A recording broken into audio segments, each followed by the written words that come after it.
अब चौधरी चला गया। अब जब नरसिंह जी ने उस पत्रिका को देखा तो सोचने लगे कि अब कहां से व्यवस्था करूं। तो उनके भाई थे, नरसिंह जी के भाई थे, बड़े भाई, उनका नाम था सारंगधर। और हुमायूं राज्य में सारंगधर बड़े अधिकारी थे। तो नरसिंह जी ने सोचा कि चलो भाई से ही सहायता मांगे। तो नरसिंह जी जो है पत्रिका ले जाकर अपने भाई से बोले कि हमारी बेटी के यहाँ विवाह का कार्यक्रम है और ये पत्रिका आई है, हमको भात लेकर के जाना है। इतना सुनकर के उनके भाई जो थे सारंगधर, उन्होंने कहा कि अब हमारे पास क्यों आए हो? तुम तो कहते थे सब भगवान करने वाले हैं, सब भगवान करते हैं, तो अब जाओ भगवान के पास, उन्हीं से मांगो, हमारे पास क्यों आए हो? तो डांट करके उनके भाई ने, सारंगधर ने नरसिंह जी को भगा दिया, ठुकरा दिया। और ये सत्यता है जीवन की कि जब तक जगत हमको ठुकराता नहीं ना, तब तक हम जगदीश की शरण में भी नहीं जाते। जगदीश की शरण में भी वही जाता है जिसको जगत ठुकरा देता है। और जैसी जगत ठुकराया तो जगदीश की याद आ जाती है, और जगदीश की याद आती है। और जब जगदीश की शरण में जाते हैं तो जगदीश प्रभु भक्त को हृदय से लगा लेते हैं। बोलिए भक्त वत्सल भगवान की। अब जगत ने तो पहले ही ठुकरा दिया था, भाई ने भी जो है डांट करके भगा दिया। तो अब रात्रि का समय है और रात्रि के समय नरसिंह जी उस पत्रिका को लेकर के भगवान के पास में गए और चरणों में उस पत्रिका को रख दिया और पत्रिका रख करके रोने लगे। भगवान आप ही लाज बचा लेना, आप ही कृपा करना। और भगवान यदि व्यवस्था नहीं हुई, भात की व्यवस्था नहीं हुई, तो भगवान मेरा कुछ नहीं बिगड़ेगा, बदनामी तो आपकी होगी। तो बड़े भाव से नरसिंह जी भगवान की प्रार्थना करते हैं और बड़े भाव से गा रहे हैं। पकड़ लो हाथ रघुराई, नहीं तो डूब जाएंगे। पकड़ लो हाथ रघुराई, नहीं तो डूब जाएंगे। पकड़ लो हाथ रघुराई, तो डूब जाएंगे। हमारा कुछ न बिगड़ेगा, हमारा कुछ न बिगड़ेगा, तुम्हारी याद आएगी। हमारा कुछ न बिगड़ेगा, तुम्हारी याद आएगी। पकड़ लो हाथ रघुराई, नहीं तो डूब जाएंगे। पकड़ लो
नहीं तो डूब जाएंगे। पकड़ लो हाथ रघुराई, नहीं तो डूब जाएंगे।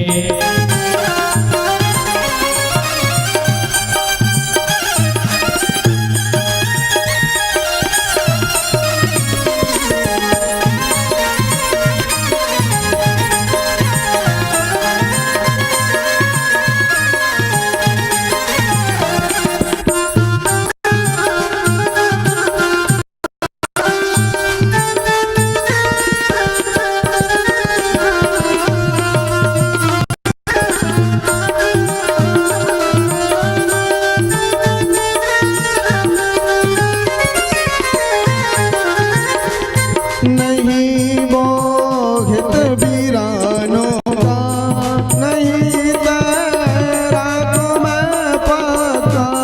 नहीं मोहित वीरानों का, नहीं तैराक मैं पक्का।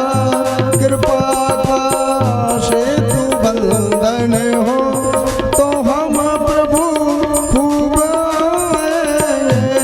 कृपा से तू बंधन हो तो हम प्रभु खूब आएंगे।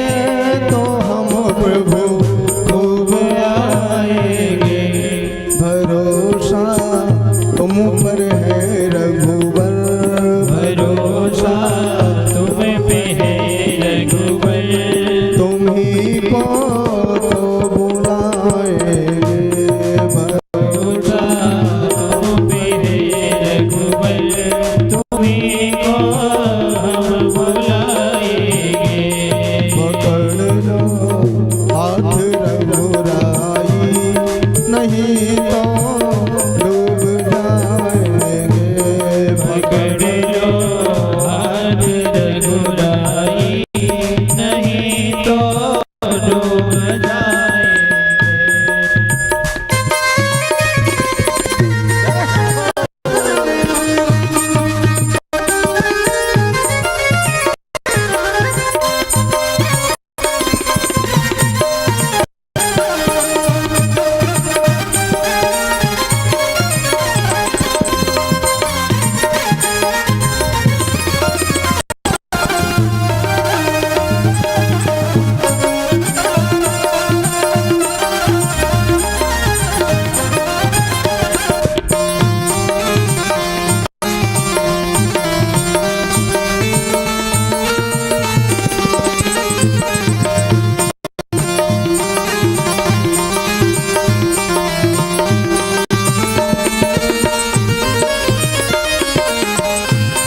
नहीं है बोधि विद्या बल, माया में डूबी है मति है। नहीं है बुद्धि विद्या बल,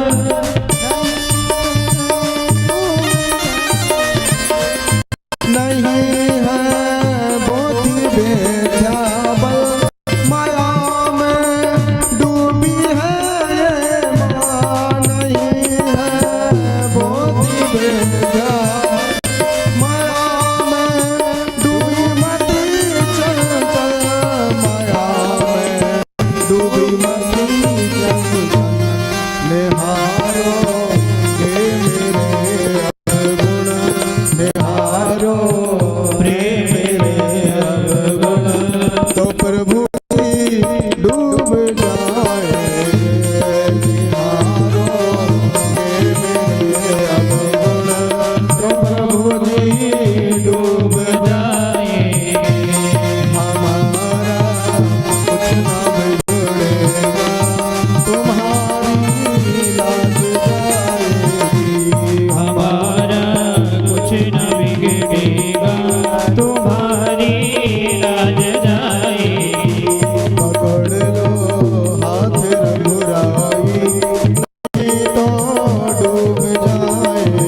भगवान की जय। शुभ महापुराण की जय। इस प्रकार नरसिंह जी भगवान के चरणों में लेटे हैं। पत्रिका को भगवान के चरणों में रख दिया। रात भर नींद नहीं आई। रात भर प्रभु को पुकारते रहे। अब भगवान हमने तो तुमको सौंप दिया, आप भगवान आपकी है। अब सुबह प्रातः काल नरसिंह जी सोचते हैं कि मुझे जो पुत्री के पास पहुंचना है, और यदि मैं नहीं गया तो जो है पुत्री के ससुराल वाले सोचेंगे कि जो है भात के वजह से, भात पहनाने की वजह से आया नहीं है। तो नरसिंह जी क्या करते हैं, अपने एक गरीब मित्र के पास जाते हैं और कहते हैं कि भैया आपने गाड़ी बैल हमको दे दो, पुत्री के पास जाना है। तो नरसिंह जी का जो मित्र था वो भी गरीब था। क्यों? क्योंकि गरीब लोगों के मित्र भी गरीब हुआ करते हैं। और दो चीजें हमेशा जीवन में बहुत दुख देती हैं, एक गरीबी और एक करीबी। ये दो चीजें जीवन में दुख देती हैं। व्यक्ति के पास गरीबी हो तो कोई उसका साथ नहीं देता, कोई उसको अपना नहीं मानता, और एक जो अपने खास करीब रहते हैं वो भी बहुत दुख देते हैं। इसलिए कहते हैं कि देखो, पैसा पास में, धन पास में हो, 1000 रिश्तेदार मिल जाएंगे, 1000 लोग मिल जाएंगे, और बन जाते हैं लाखों रिश्ते जब पैसा पास में होता है। बन जाते हैं लाखों रिश्ते जब पैसा पास में होता है, और गरीबी में टूट जाता है वो रिश्ता जो सबसे खास होता है। तो गरीबी में तो खास रिश्ता भी टूट जाता है, वो भी मुंह मोड़ देते हैं, सोचते हैं कि ये आ गया हमसे कुछ कहीं मांग ना ले, तो वो भी दूर होने लगते हैं। तो करीबी गरीबी ये जीवन में दुख देती है। आज नरसिंह जी गरीब मित्र के पास में गए, वो भी बड़ा गरीब था, तो उसने छोटी सी गाड़ी, बैल बिल्कुल बूढ़े हो गए थे, वो नरसिंह जी को दे दिया और कहा कि नरसिंह जी आपके ही तो हैं, आप जितने दिन चाहे उतने के लिए ले जाएं। तो नरसिंह जी ने उस टूटी गाड़ी में उन बूढ़े बैलों को लगा लिया और अपनी पुत्री को आशीर्वाद देने के लिए जाने लगे। परिवार वालों ने तो पहले ही ठुकरा दिया, उनसे तो जाने के लिए कह नहीं सकते, पूछ नहीं सकते। तो फिर नरसिंह जी ने क्या किया, एक दासों का पास में आश्रम था, वहां के महंत से जाकर के निवेदन किया कि महाराज कुछ संतों को हमारे साथ कर दीजिए, जिससे संतों का आशीर्वाद हमारी पुत्री को मिल जाएगा। तो सूरदास संत थे, 8-10 सूरदास संत नरसिंह जी के साथ में गाड़ी में बैठ गए। सूरदास ये जिनको दिखाई नहीं देते, 8-10 संत नरसिंह जी के साथ गाड़ी में बैठे। अब थोड़े आगे चले, अब गाड़ी टूटी तो थी, आगे चले तो एक गड्ढा जैसी पड़ा और गड्ढा में गाड़ी का पहिया फंस गया। अब वो पहिया जो है निकल नहीं रहा, आगे गाड़ी बढ़ नहीं रही है। अब नरसिंह जी सोचने लगे कि जो गरीब रहते हैं उन गरीबों का भाग्य भी गरीब ही हुआ करता है, कि गाड़ी मिली वो गड्ढे में फंस गई। अब कैसे निकले? तो अब जो संत थे सूरदास, वही सब नीचे उतरे, और नीचे उतरे तो 5-6 संत आगे लग गए, 5-6 संत पीछे लग गए, दिखाई किसी को देता नहीं। अब सूरदास जी जब भी धक्का लगाने को कहते तो जो आगे वाले जो थे वो तो पीछे को धक्का लगाए, और जो पीछे वाले थे वो आगे को धक्का लगाए, क्योंकि अब उनको दिखाई देता नहीं। तो आगे वाले पीछे को धक्का लगा, पीछे वाले आगे को, तो पहिया वहीं के वहीं गड्ढा में। तो नरसिंह जी सोचने लगे, कई बार नरसिंह जी ने प्रयास किया, तब भी जो है उनकी गाड़ी नहीं निकली। बैल जो थे वो बैठ गए। तो अब नरसिंह को भगवान की याद आई और भगवान को पुकारा कि प्रभु आप कृपा करेंगे तभी हमारी गाड़ी चल सकती है, और जिसकी गाड़ी बिगड़ जाती है प्रभु उसको तो केवल आप ही सुधार सकते हैं।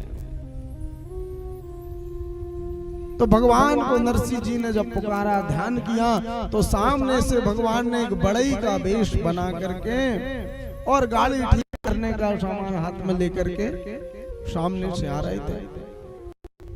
और भगवान ने पूछा, क्यों महात्मा जी, सब लोग आप कहाँ जा रहे हो? बोले कि हमारी बेटी का विवाह है, उन्हीं को दर्शन करने के लिए जा रहे हैं, विवाह में जा रहे हैं। बोले क्या हुआ, पर रोके क्या हो? बोले हमारी गाड़ी फंस गई, बैलों से चला नहीं जा रहा है।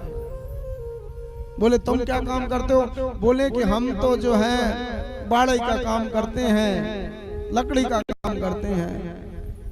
तो नरसिंह जी ने कहा कि ये तो अच्छा है, हमारी गाड़ी भी खराब हो गई, इसको सही कर दो।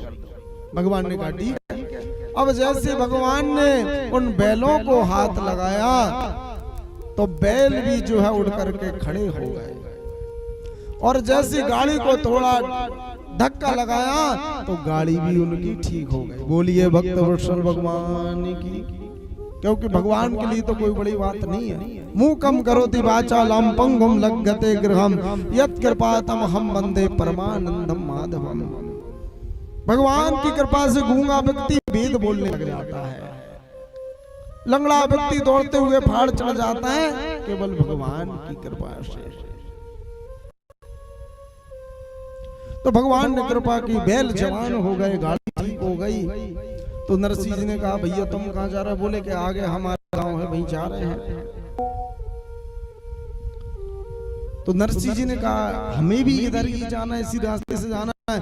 तो सुनिया, हमको गाड़ी भी चलाना नहीं आता, आप ही हमारी गाड़ी चला करके ले चलो, जब तुम्हारा गांव आ जाए उतर जाना। भगवान ने कहा ठीक है। तो भगवान उनकी गाड़ी को, नरसिंह जी की गाड़ी को भी चलाने लगे। ऐसे भगवान कृपालु दयालु है कि अपने भक्त के लिए भगवान मुनीम भी बन गए, और आज गाड़ी चलाने को भी तैयार हो गए। भगवान गाड़ी को चला रहे हैं। अब भगवान ने कहा कि अब कुछ आगे चल करके हमारा गांव आने वाला है, और अब हम उतर जाएंगे। अब हमने आपकी गाड़ी ठीक की है, तो आपके जेब में कुछ है कि नहीं है कि खाली हो? तो नरसिंह जी ने कहा कि भैया हमारे पास तो कुछ नहीं है। तो उन्होंने भगवान भी भक्तों के साथ बड़ा कौतुक करते हैं। उन्होंने कहा कि देखो हमने काम किया है, अब हमारा ये काम है, और हम किसी का काम करते हैं तो बदले में पैसे लेते हैं, और पैसे लेते हैं इसी तो हमारा घर परिवार चलता है। अब तुम तो संत हो, महात्मा हो, कहीं भी जो है भोजन भंडारा पालोगे, हम तो गृहस्थ हैं, हमारा क्या होगा, हमारे बच्चों का क्या होगा? इसलिए कुछ ना कुछ तो तुमको देना पड़ेगा। अब नरसिंह जी ने कहा कि हमारे पास कुछ है ही नहीं भैया, भगवान कहते तो देना पड़ेगा, कुछ तो आता होगा, कुछ तो तुम्हारे पास में होगा। तो नरसिंह जी ने कहा भैया पैसा नहीं है, धन नहीं है, दौलत नहीं है, हमारे पास और कुछ नहीं है, हम तो केवल कीर्तन करना जानते हैं, हम तो केवल भजन करना जानते हैं, और हमें कुछ नहीं आता है।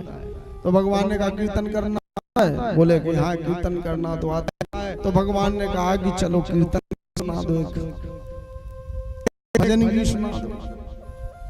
तो नरसिंह जी जो है मजीरा ले लिए, किसी संत ने, किसी ने झांझर ले लिया, किसी ने चिमटा ले लिया, और भगवान को भजन सुनाने लगे। और इसका दूसरा कारण भी है, देखो रोज नरसिंह जी भगवान को अपने मंदिर में रोज भगवान को भजन सुनाते थे। लेकिन आज जल्दी जल्दी जाने के चक्कर में नरसिंह जी ने भगवान को भजन नहीं सुनाया। आज भगवान का भी मन नहीं लग रहा है कि आज नरसिंह जी ने हमको भजन तो सुना नहीं, आज नरसिंह जी ने भजन तो गाया नहीं।